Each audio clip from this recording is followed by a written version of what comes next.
Adrianka. Adrianka, nepostúpiš niečo také? Nie by si potrebovala, ale vieš, zo zvedavosti. Myslíš, že dúfam v dobrom, Roman, že by som niečo potrebovala a ja som takýmto veciam naklonená a práve som sledovala, ako sa zobudza mestská časť Ružinov tu v Bratislave a mám pocit, že ešte spí tak trošku, pretože dnes je prvý prázdninový deň, ale my rozhodne nespíme a dúfam, že nespia ani diváčky, ktoré už majú konečne prázdniny, voľno dovolenku, alebo začínajú prácu neskôr a rozhodnú sa prísť sem k nám do Element Studio, kde budeme každý štvrtok a budeme sa venovať či už tvári, či už telovému ošetreniu, to všetko počas celé rána iba pre vás dámy, ale aj pani sú vítaní. A na našu výzvu vlastne zareagovala aj naša prvá diváčka a prvý host, pani Irenka, ešte raz dobré ráno. A len mi povedzte v skratke, čo cítite, keď vám prikladajú, môžem povedať, prístroj, alebo počas tohto ošetrenia na tvár.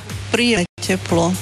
Nepáli to, alebo picha? Zo začiatku nie, no teraz to trošku väčšmi je teplé, ale je to príjemné. To teplo, čo vlastne spôsobuje a ako to ošetrenie prebieha? Danka Maslaková nám povie viac.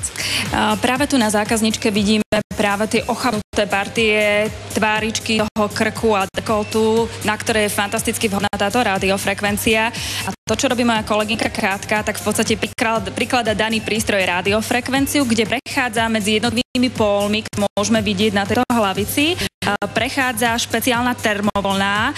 Tá dostáva do pleti nádherný vlastne mnohý počet joulov, to znamená sama energia a tá následne stiahne to kolagénové elastinové vlákno. Ako vidíte, nádherne sa prehrieva.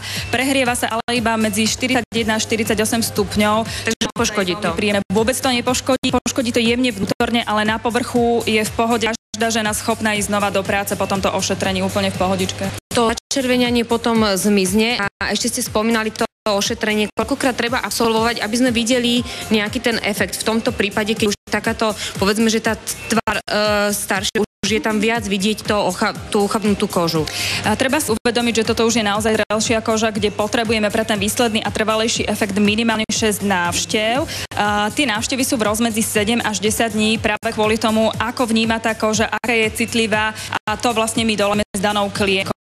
Ale určite minimálne tých 6 návštev a na ten komplexný efekt si trošku treba počkať, pretože predsa len ten kolagín a elastín trošičku potrebujú ten čas, aby znova narastli, aby znova zevneli. Čiže nie tých 2,5 mesiaca až 3 mesiace na výsledný efekt si trošku musíme počkať. Vedia doma, že ste sa prišli takto omladiť? Manžel vie. Takže určite netrpezlivo bude čakať, že aká mladica sa v tom zjaví vo dverách. Dúfam, že ma nespozná. Tak mi dúfam, že vás spozná, pustí donútra, povie, že vy tu nebývate.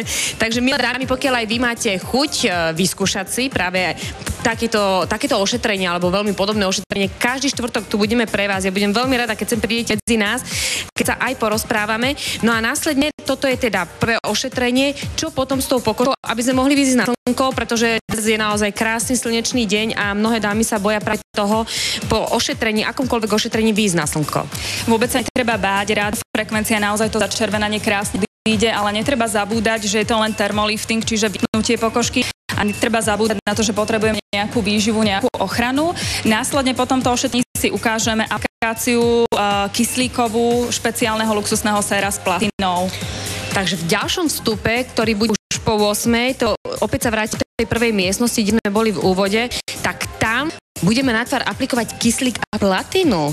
Tak to znie naozaj luxusne, pokiaľ aj vy si chcete vyskúšať, čo všetko sa mi spraví s vašou pokožkou platina. Pokiaľ vám budú tu na tvár aplikovať, tak ešte máte stále čas, môžete k nám prísť do Element Studia. Ja sa na vás opäť teším, no a my si ideme dávať kyslík na tvár. Čo vy na to? Poďme, samozrejme.